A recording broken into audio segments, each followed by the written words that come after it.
আসসালামু আলাইকুম রহমতুল্লাহ।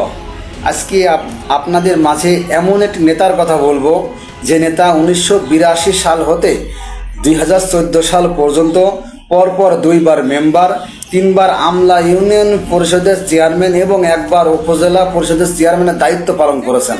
মিরপুর ভেড়ামারার কৃতি সন্তান, মজলুম জননেতা, বাংলাদেশ জামাত ইসলামীর মনোনীত জাতীয় সংসদ সদস্য প্রার্থী, সাবেক উপজেলা চেয়ারম্যান হাজী মোহাম্মদ আব্দুল গফুর সাহেব একটানা 33 বছর জনপ্রতিনিধি, জনগণের ভালোবাসা এবং তার যোগ্যতা ও দক্ষতার ফলে 1982 সাল হতে 2014 সাল পর্যন্ত পরপর দুইবার মেম্বার, তিনবার আমলা ইউনিয়ন পরিষদের চেয়ারম্যান এবং একবার উপজেলা পরিষদের চেয়ারম্যানের দায়িত্ব পালন করেছেন।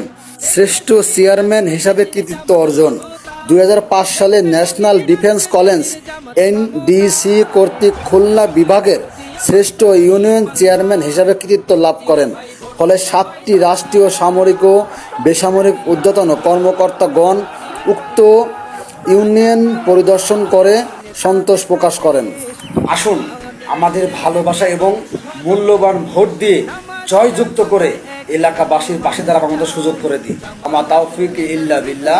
আসসালামু আলাইকুম রহমতুল্লাহ।